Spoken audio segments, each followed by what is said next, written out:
Hi friends, welcome to cine family 2. ప్రముఖ star Maa ఛానల్లో ప్రసారమవుతున్న family entertainer serial Brahmamudi serial ప్రేక్షకులను బాగా ఆకట్టుకుంటూ ముందుకు దూసుకుపోతుంది.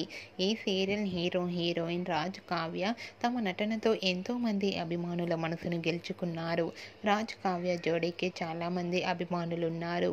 ఈ సీరియల్కి సంబంధించిన ప్రతి లేటెస్ట్ అప్డేట్స్ని ఎప్పటికప్పుడు షేర్ చేస్తూ ఉంటారు. అయితే రీసెంట్గా బ్రహ్మముడి సీరియల్ షూటింగ్ యాప్లో కావ్య అండ్ అలాగే తన అత్తయ్యతో కలిసి షూటింగ్ యాప్లో చాలా సరదాగా ఎంజాయ్ చేస్తున్న ఫొటోస్ను షేర్ చేశారు. ఆ ఫొటోస్లో కావ్య చాలా క్యూట్గా ముద్దుగా కనిపించింది. ఆ ఫొటోస్ చూసిన వారంతా సూపర్ అండ్ నైస్ పిక్స్ అంటూ కామెంట్స్ పెడుతున్నారు. మీకు కూడా Kavya shooting app latest photos మీకు నచ్చినట్లయితే మీ అభిప్రాయాన్ని మీ కామెంట్ రూపంలో తెలియజేస్తూ లైక్ చేయండి, షేర్ చేయండి. మరిన్ని ఇంట్రెస్టింగ్ అండ్ లేటెస్ట్ అప్డేట్స్ కోసం మా సినీ ఫ్యామిలీ 2 ఛానల్ని సబ్స్క్రైబ్ చేసుకోండి.